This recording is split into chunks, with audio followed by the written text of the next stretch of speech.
আমি যাবো না স্যার, যাবে না? না যাতে হবে তুমি। আমি যাবো না। যাও দেখো। আপনার ওসি স্যার বলেন এখানে আসতে। ওসি স্যার গায়ে হাত দিবেন না, দাও। গায়ে হাত দিবেন না। দাও। এই যান। কি করছিস স্যার? বলছেন, গায়ে হাত দিবি না।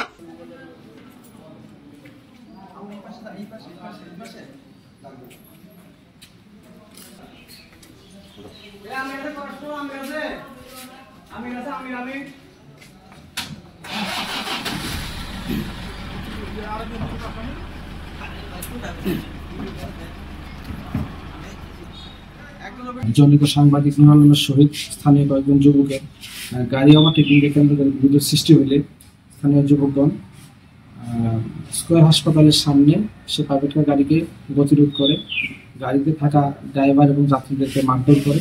তৎপ্রেক্ষিতে নুর আলম থানায় এসে একটি নিয়মিত এজাহার দায়ের করলে নিয়মিত মামলা রুজু করা হয় এবং সেই মামলাটি তদন্তের জন্য আসে খোকন ঘটনাস্থলে গেলে স্থানীয় যুবক শাওন কাবির রিজা তার সহযোগী 5-6 জনকে নিয়ে পুলিশের কর্তব্য কাজে বাধা প্রদান করে, দ্রুতপূর্ণ আচরণ করে এবং পুলিশকে তুই সহ হেয় প্রতিপন্ন করে।